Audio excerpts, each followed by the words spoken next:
कहीं ना कहीं मुझे लगता है कि हमारे जो इंडिविजुअल इंडिविजुअल सिलेक्शन है रिगार्डिंग दुलीप ट्रॉफी या इंडिया के लिए, वो होनी चाहिए। बट आई डोंट नो, मैं उस पर कुछ कह नहीं सकता हूँ कि वो क्यों नहीं हो रहा है। बट वो क्यों नहीं हो रहा है, बट होनी चाहिए मीन्स।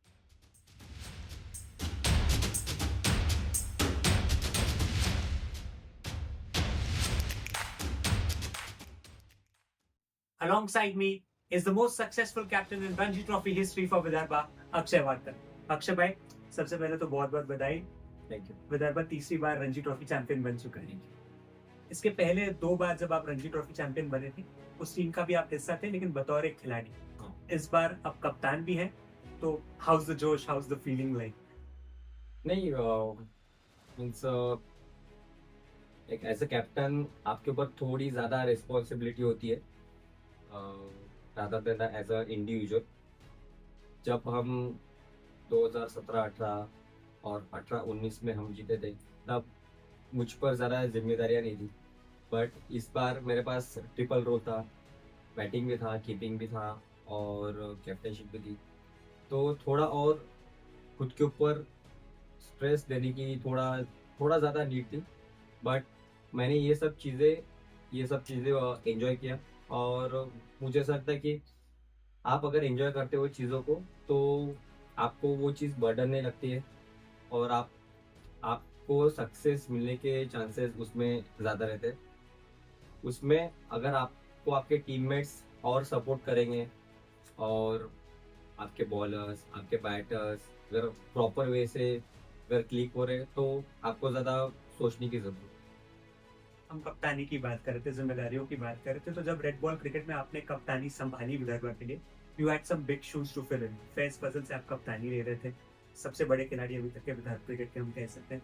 तो वो ट्रांजिशन के बारे में बताइए, किस तरीके से आपके लिए थोड़ा डिफिकल्ट था उनको रिप्लेस करना? डेफिनेटली डिफिकल्ट था, क्योंकि वो इतने लेजेंड प्लेयर है। उसके बाद कप्तान, उन्होंने सारे डोमेस्टिक ट्रॉफीज जीती है, तो इतना आसान नहीं था उनके रिटायरमेंट के बाद मुझे विदर्भा टीम का कैप्टनशिप संभालना। बट जो टीम खेल रही थी ऑलमोस्ट, जो उनके टाइम पे जो टीम खेल रही थी ऑलमोस्ट सेम टीम थी। एक दो चेंजेस थे। अब ओपनर के लिए देखा जाए तो ध्रुव शौर्य एक एक्सपीरियंस्ड ओपनर था। मिडल ऑर्डर में Karun Nair middle order batsman था। तो मुझे उतना संभालना नहीं पड़ा टीम को कि तू जाके ये कर, उतना उनको बोलना नहीं पड़ा। बट यश जैसा नया प्लेयर था, उसका ये सेकंड सीजन था। दानिश का फर्स्ट सीजन था। तो अब उनसे होगा नहीं होगा, वो चीज़ अब पता नहीं थी कि होगी नहीं। बट उन्होंने जिस तरह से मैच्योरिटी दिखाया, इवन हर्ष का भी ये दूसरा दूसरा सीजन था। लास्ट ईयर वो आदि भाई के साथ में खेले थे। आदि भाई फर्स्ट बॉलर थे, ये सेकंड बॉलर था। बट हर्ष ने जिस तरह से उनकी जो कमी थी वो जो फुलफिल की, वो डेफिनेटली काबिल तारीफ। और आपने अक्षय भाई को दोनों फेजेस देखे। एक जब चंद्रकांत पंडित इस टीम के कोच हुआ करते थे, चंदू सर हम सब जानते हैं, हार्ड टास्क मास्टर, काफी स्ट्रिक्ट कोच के रूप में वो जाने जाते हैं डोमेस्टिक क्रिकेट में। और दूसरी तरफ अब है उस्मान घानी सर, जिनको जितना मैंने ऑब्जर्व किया है वो थोड़ा सा पर्दे के पीछे रहकर काम करना पसंद करते हैं, ज्यादा बातचीत करते नहीं है मैच के बीच में, तो मैंने जो देखा है। तो उस ट्रांजिशन के बारे में बताइए। अ, जैसे उस्मान गनी सर हैं, तो उनसे मेरा इंटरेक्शन कंटिन्यू होते रहता है। बट चंदू सर और उस्मान गनी सर में एक डिफरेंस है। चंदू सर कहते थे कि मीन्स वो लड़कों को बोलते थे कि ये करना है, वो करना है। वो हर बार पॉइंट आउट करते थे कि हर बार स्ट्रेटेजीज बताते थे, बाहर से बताते थे। बट गनी सर का ऐसा नहीं। मीन्स दोनों का डायरेक्शन अलग है, बट एम एक ही था कि ट्रॉफी जीतना है। बट दोनों का जो काम करने का जो तरीका है वो थोड़ा सा अलग था।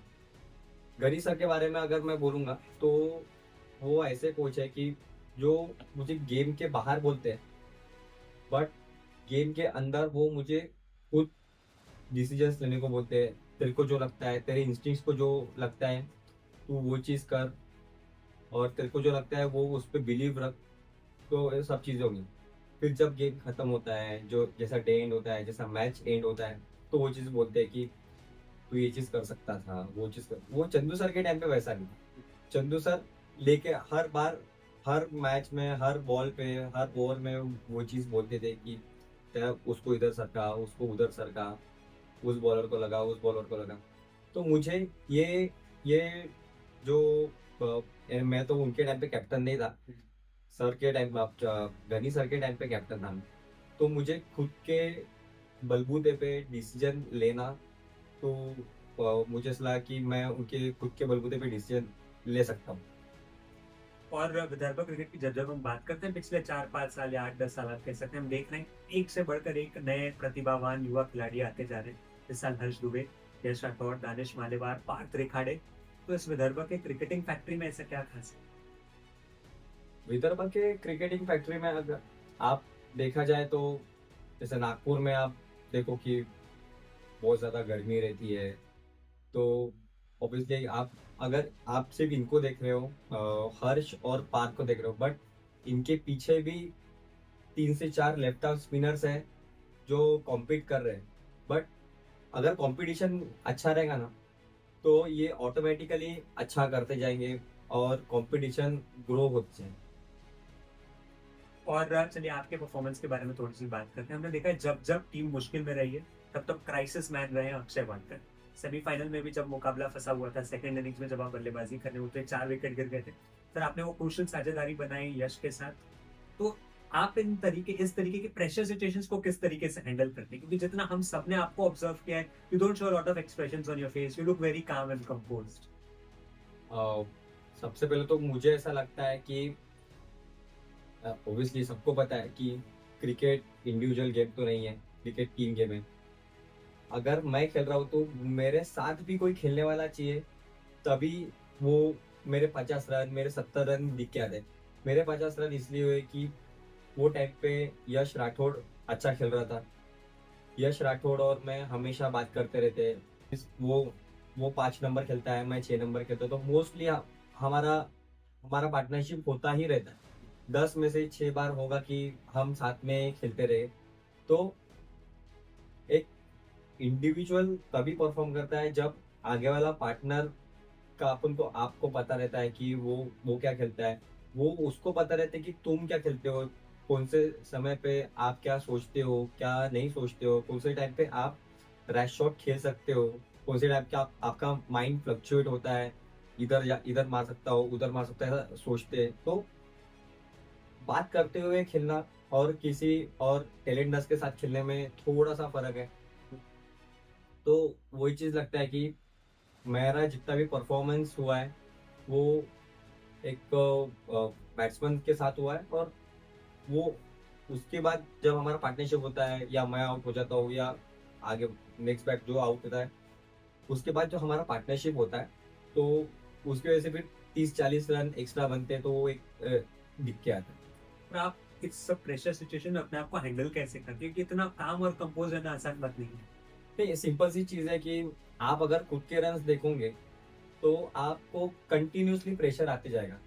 अगर आप बोर्ड पे रन्स देखोगे कि इतने रन्स है, आपका टारगेट है 300 पहुंचना। अगर आप 200 पे 6 विकेट हो, तो आप देखोगे कि आप 200 से 300 आपको कैसे पहुंचना है, आपके पास बैट्समैन कितने हैं, आपका जो सामने वाला पार्टनर है उसके क्या शॉट्स है, वो किस बॉलर पे आउट हो सकता है, तो उसको अलर्ट कर दो कि भाई ये बॉलर के ऊपर रन मत दे।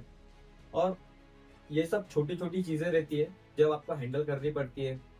और जब आप टीम के हित में आप खेलते हो, जब आप टीम का सोचते रहते हो, टीम की सिचुएशन सोचते रहते हो, आप कंडीशन सोचते रहते हो कि आपकी टीम कौन से पोजीशन में, तो डेफिनेटली आप हमेशा ग्रो करते रहते हो। आप आपका सक्सेस रेट हमेशा ऊपर ही रहे। और आपने बहुत सारे मैच विनिंग नॉक्स खेले विदर्भ के लिए, लेकिन उन सब में आपका फेवरेट कौन सा? मैच विनिंग नॉक देखा जाए तो कहना तो बहुत मुश्किल होगा, बट मेरे लाइफ का अगर मैं बोला जाऊंगा, 100 तो नहीं बोल सकता हूँ मैं, बट जो फर्स्ट फर्स्ट 50 किया था मैं अगेंस्ट केरला, जब हम पहले साल जीते थे, तब वो क्वार्टर फाइनल था और मेरा जस्ट सेकंड इनिंग था। मैं फर्स्ट इनिंग में 15 रन पे आउट हो गया था। मेरा सेकंड इनिंग था मेरे लाइफ का, और हम 90 पे 6 विकेट हो गए थे। क्वार्टर फाइनल से हम टॉस हार गए थे। तो वहाँ वहाँ से जाके मैं पहले करण शर्मा खेलते थे।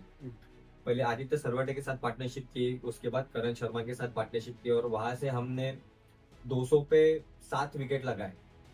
तो वो जो मेरे 50 रन थे, मैंने काफी बॉल्स खेले थे, अराउंड 150 के आसपास बॉल्स खेले होते हैं काफी। और तो वो मेरे ख्याल से कि मेरे लिए बेस्ट इनिंग। और जहाँ तक कि मुझे याद है काफी डिफिकल्ट सरफेस भी था वो बल्लेबाजी करने के। डेफिनेट। आप विदर्भ की बात कर रहे हैं, विदर्भ क्रिकेटिंग कल्चर की हम बात कर रहे हैं, इतना अच्छा हम लोग कर रहे हैं पिछले 7-8 साल में, लेकिन इसके बावजूद भी हम देखते हैं इंडिया ए में या ड्यूलिप ट्रॉफी में बहुत कम ऐसे खिलाड़ी जिनको लगातार मौका मिला है या मौका भी मिला है। तो कभी कभी एज ए यूनिट जब आप लोग बैठे हो या आप सोच रहे हो तो इज इट डिसअपॉइंटिंग? डिसअपॉइंटिंग तो है, क्योंकि अगर आप अगर आप एज अ टीम जीत रहे हो, तो एज अ टीम आप, ऐसा तो नहीं है कि आप 5 मैच में रन बना 5 में से 2 मैच में रन बना रहे हो। ऐसा तो नहीं है। अगर आपका टीम जीत रहा है तो आप 5 में से 4 मैच में रन बना रहे हो, या 5 में से आप 4 मैच में विकेट्स ले रहे हो, 5 विकेट्स ऑल। 5 में से आप 103 बार सेंचुरी कर रहे हो। तो कहीं ना कहीं मुझे लगता है कि हमारे जो इंडिविजुअल इंडिविजुअल सिलेक्शन है रिगार्डिंग दुलीप ट्रॉफी या इंडिया के लिए, वो होनी चाहिए। बट आई डोंट नो, मैं उस पर कुछ कह नहीं सकता हूँ कि वो क्यों नहीं हो रहा है। बट होनी चाहिए, मीन्स इतना टैलेंट है। अभी लास्ट ईयर भी देखो, इस साल भी देखो, दानिश ने अच्छे रन्स किए, हर्ष ने रन्स किए, विकेट्स भी लिए, यश राठौड़ ने भी परफॉर्म किया है, इंडिया का टॉप रन गेटर है। करुण नायर विजय हजारे में भी हाईएस्ट रन गेटर था। इसमें भी उसने रणजी ट्रॉफी में भी उसने 800+ रन किए। तो जब तक आपके इंडिविजुअल प्लेयर्स सिलेक्ट नहीं होंगे, और इंडिविजुअल प्लेयर्स सिलेक्ट होने के बाद वो वहाँ पे उनको चांस नहीं मिलेगा, तब तक उनको ऊपर जाने का चांस हो है वो बहुत कम हो जाता है। और चांस मिलने के बाद भी आप बोलोगे कि एक चांस दिया तो था, ऐसे एक चांस से आप डिफाइन नहीं कर सकते हो कि वो अच्छा प्लेयर है या बुरा प्लेयर है। आपको उसको कंटिन्यू 2 साल 3 साल या 2 मैचेस 3 मैचेस उसको कंटिन्यू चांस देना पड़ेगा, ड्यूरल ट्रॉफी या इंडिया है, उसके बाद ही कैलिबर दिख गया। बिल्कुल। और आपके साथ साथ आपने जिन भी खिलाड़ियों के नाम लिए, होपफुली जो आने वाला इंडिया सीरीज है इंग्लैंड के अगेंस्ट, हम लोग उन सारे खिलाड़ियों को इस टीम में पाएंगे और ऐसा ही निरंतर विदर्भ आगे बढ़ता रहे, यही हम सबकी ख्वाहिश है। Thank you so much for doing this Akshay भाई, and congratulation once again. Thank you.